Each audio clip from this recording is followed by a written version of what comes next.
ಲೋಕಸಭೆಗೆ ಕಾಂಗ್ರೆಸ್ನ ಮೊದಲ 39 ಅಭ್ಯರ್ಥಿಗಳ ಪಟ್ಟಿ ರಿಲೀಸ್. ಡಿಕೆ ಸುರೇಶ್, ಗೀತಾ ಸೇರಿ ರಾಜ್ಯದ 7 ಮಂದಿಗೆ ಟಿಕೆಟ್.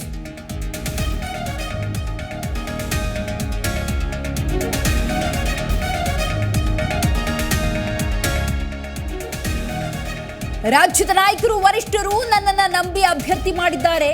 ಅವರ ನಂಬಿಕೆಗೆ ಚ್ಯುತಿ ಬರದಂತೆ ಕೆಲಸ ಮಾಡ್ತೇನೆ. ಮಂಡ್ಯದಲ್ಲಿ ಕೈ ಅಭ್ಯರ್ಥಿ ಸ್ಟಾರ್ ಚಂದ್ರು ಮೊದಲ ಪ್ರತಿಕ್ರಿಯೆ.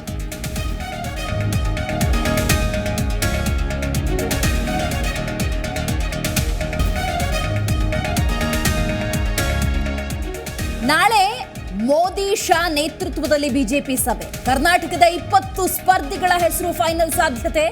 ಇನ್ನೆರಡು ದಿನದಲ್ಲಿ 2ನೇ ಪಟ್ಟಿ ಪ್ರಕಟ ಸಾಧ್ಯತೆ.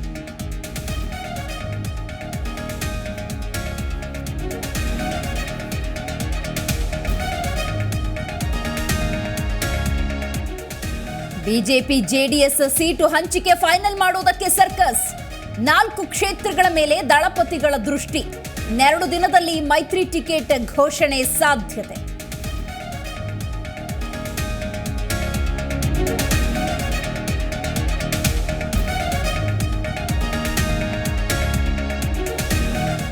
ಶಿವಾನಂದ ಮಠದ ಪೀಠ ಗುದ್ದಾಟ.